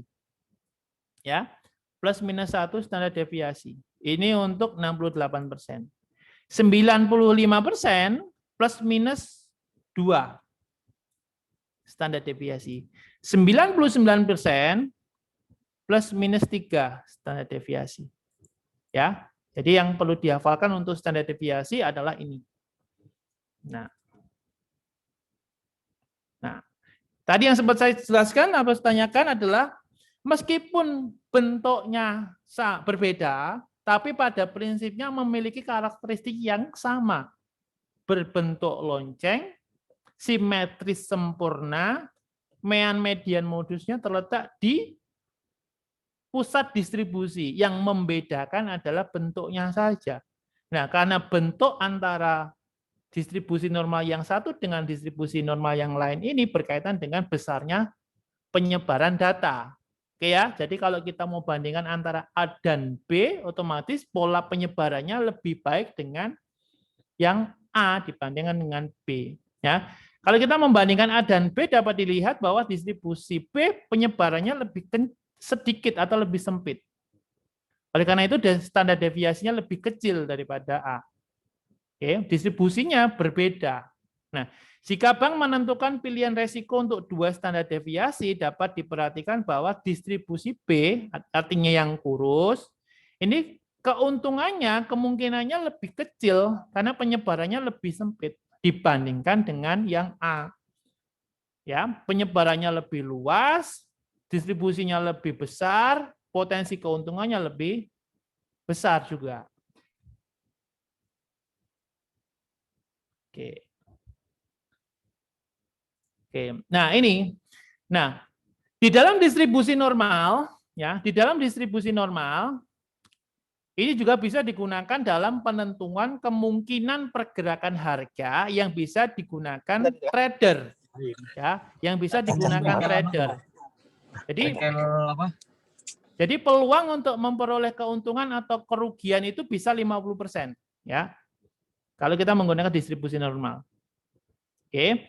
Jadi kalau kita menggunakan distribusi normal 68%, maka kemungkinan ada di zona positifnya adalah positif 1, zona negatifnya adalah negatif 1. Sama juga dengan 95 dan 99%. Ya, kalau 68 plus minus 1, 95 plus minus 2, 99-nya plus minus 3. Jadi kalau kita mau bandingkan antara distribusi A dan distribusi B, dikatakan begini. Sama-sama distribusi normalnya, tetapi standar deviasi untuk distribusi A lebih besar dibandingkan yang B. Data A lebih menyebar daripada punya B. Yang A lebih gemuk daripada distribusi B. Nah, dalam manajemen risiko, maka potensi keuntungannya dan resikonya maka A lebih tinggi dibandingkan distribusi B. Ya, jadi high risk, high return, penyebarannya luas, kemungkinan untungnya besar, tapi resikonya juga besar. Nah, sementara yang B, kemungkinan keuntungannya kecil, resikonya juga kecil. Oke, selanjutnya yaitu terkait juga dengan perhitungan VaR. Ya, kalau VaR saya yakin Bapak Ibu tadi juga sudah sempat dibahas bahwa VaR ini adalah sebuah metode yang digunakan untuk resiko pasar. Pendekatannya menggunakan pendekatan IMA, ya, pendekatan atau approach IMA. Rumusnya menggunakan rumus VaR. Oke. Nah, tantangannya di dalam penggunaan VaR itu ada dua. Yang pertama, ketersediaan data. Yang kedua adalah validitas data. Oke. Selanjutnya Bapak Ibu. Bagaimana kalau kita mau mengukur resiko dengan pendekatan VaR? Nah, ada contoh begini, ya. Terdapat kesulitan untuk menentukan dua limit yang memiliki resiko yang amat besar. Contoh begini. Ada investasi pada 600 saham. Ya, di sini dikatakan 600 saham X, kemudian ada 300 surat hutang untuk perusahaan Y. Ya. Instrumennya sudah berbeda. Satu saham, satu surat hutang, sehingga tidak bisa diperbandingkan. Tetapi kalau kita menghitung dengan pendekatan VaR, maka resikonya bisa diperbandingkan. Kenapa? Karena bukan instrumennya yang diperbandingkan, tetapi kemungkinan resikonya yang diperbandingkan. Contoh misalnya begini. Jadi kata kuncinya adalah ada penulisan VaR di situ. Jadi value at risk-nya ada di situ. Kemungkinan ruginya ada di situ. Ya. Jadi kalau kita bandingkan sama-sama di sini saham dan surat hutang, di sini juga sama, saham dan surat hutang. Jadi bukan instrumen saham dan surat hutangnya yang diperbandingkan, tapi memperbandingkan resikonya. Oke. Jadi di sini ada VaR X untuk sahamnya 500.000 US dollar. Sementara untuk surat hutang perusahaan Y, VaR-nya 50.000 US dollar. Jadi semakin besar nilai VaR-nya, maka semakin beresiko. Kalau yang Y 50.000, yang X 500.000, maka perusahaan X 10 kali lebih beresiko. Jadi yang dihitung resikonya, bukan instrumennya. Otomatis kalau yang A ini tidak bisa diperbandingkan karena yang satu saham, satu surat hutang. Sementara kalau kita menghitung VaR-nya, maka bisa diperbandingkan. Karena yang dihitung, diperbandingkan adalah tingkat resikonya. Oke, saya kira itu Bapak Ibu, tambah lagi satu. Oke, kemudian kalau terkait dengan VAR model, ini menempatkan distribusi kerugian yang terjadi selama jangka waktu yang diberikan setiap resiko yang diambil. Caranya ada dua. Yang pertama terkait dengan historical volatility. Kalau historical volatility itu kita tinggal lihat volatilitasnya saja berdasarkan harga yang dimunculkan. Contoh misalkan kalau harga sahamnya 100, ya kalau harganya sahamnya 100, kemudian volatilitasnya 20%, Bapak Ibu, maka fluktuasi harganya dari mana? Kita tinggal kalikan saja plus minus 20%. Ya, jadi plus minus volatilitas dari harga sahamnya. Jadi kalau di sini volatilitasnya 20%, kita kalikan dengan 100, ketemu 20. Nah, plus minusnya 20 berarti kan? 100 dikurangi 20, ketemu 80. Oke. Kemudian 100 ditambah 20, jadi 120. Jadi fluktuasi harganya bergerak antara 80 dan 100. Jangka waktunya berapa? Jangka waktunya adalah 12 bulan atau selama 1 tahun. Itu yang pertama terkait dengan penggunaan VAR model. Oke. Yang kedua adalah terkait dengan penggunaan confidence level. Ini yang sudah dibahas di slide sebelumnya di resiko pasar. Bahwa kalau diartikan bahwa VAR estimasi maksimal kerugian berdasarkan jangka waktu dan tingkat keyakinan. Di situ ada kata kunci tingkat keyakinan atau confidence level. Kita bisa menggunakan 95, kita bisa menggunakan 99%. Yang disarankan atau diisyaratkan oleh Basel adalah 99%. Oke. Slide terakhir Bapak Ibu, ya, di dalam penggunaan VAR ada dua variabel utama. Yang pertama berkaitan dengan data historis, kemudian yang kedua berkaitan dengan jumlah hari yang digunakan sebagai proyeksi. Kalau jumlah data historis untuk VAR minimal adalah 1 tahun, ya 1 tahun. Sementara kalau yang jumlah hari atau proyeksi itu adalah 10 hari pelaporan. Nah, VAR itu sensitif terhadap jangka waktu. Semakin panjang jangka waktunya, maka nilai VAR-nya semakin tinggi. Ya, walaupun posisi resikonya sama. Seperti yang disampaikan tadi. Jadi kalau semakin panjang nilai VAR-nya, maka semakin panjang jangka waktunya, maka nilai VAR-nya semakin tinggi. Oke, terima kasih Bapak Ibu. Saya kira itu yang bisa saya sampaikan untuk materi BSMR tingkat 2. Setelah ini kita akan break dulu selama 15 menit. Selanjutnya kita akan coba untuk kita sama-sama diskusikan soal chapter ya, soal chapter. Soal chapter itu nanti dibagi 1, 2, 3, 10, kemudian 4, 5, 6, 7, 8, 9. Oke, mungkin ada pertanyaan Bapak Ibu? Dipersilakan. Belum ada? Oke, kalau belum ada nanti kita akan sama-sama bahas di soal ya. Jadi soal yang saya berikan, nanti kita akan bahas, kita akan kupas, kemudian kita akan belajar untuk menemukan kata kunci, sehingga dari kata kunci tersebut kita bisa menjawab arah soal. Baik, kalau tidak ada pertanyaan, saya serahkan kembali kepada Mbak Lisda. Terima kasih Pak Denny. Bapak Ibu ada yang ingin ditanyakan atau ada yang kurang jelas mungkin? Bapak Ibu, udah jelas kayaknya nih Pak, udah siap lulus. Amin. Nggak ada yang bertanya. Ya. Kalau ini Pak, ya, mau break dulu terus ngerjakan soal bareng ataukah sambil break sambil mengerjakan soal? Oh monggo, silahkan ditawarkan kepada peserta, saya ngikut aja. Monggo enaknya gimana? Kalau mau break dulu bisa, kalau sambil bahas boleh. Bapak Ibu gimana? Bapak Ibu apakah mau mengerjakan soalnya sambil break, nanti kita ketemu lagi jam 4 atau gimana ya?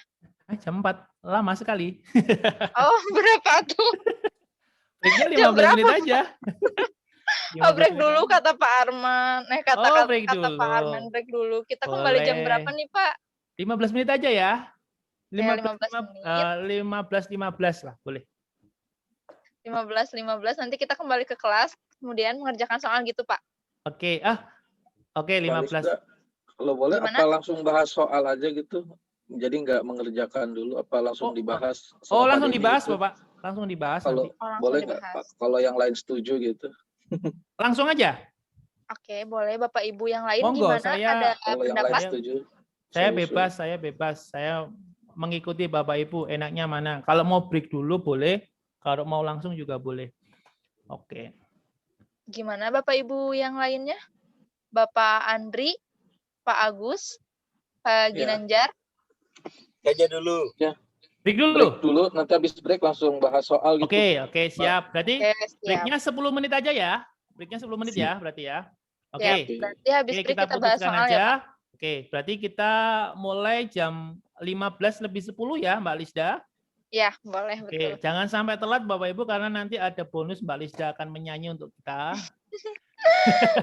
Siap. Siap, Bapak. Oke. Oke, Bapak Ibu. Terima kasih, kita break dulu. dulu. Saya tidak keluar, saya tetap di sini. Kalau Bapak Ibu mau ada pertanyaan, silakan. Ya, Terima kasih. terima kasih. Silakan break Bapak Ibu. Kita kembali jam 15 lebih 10 ya.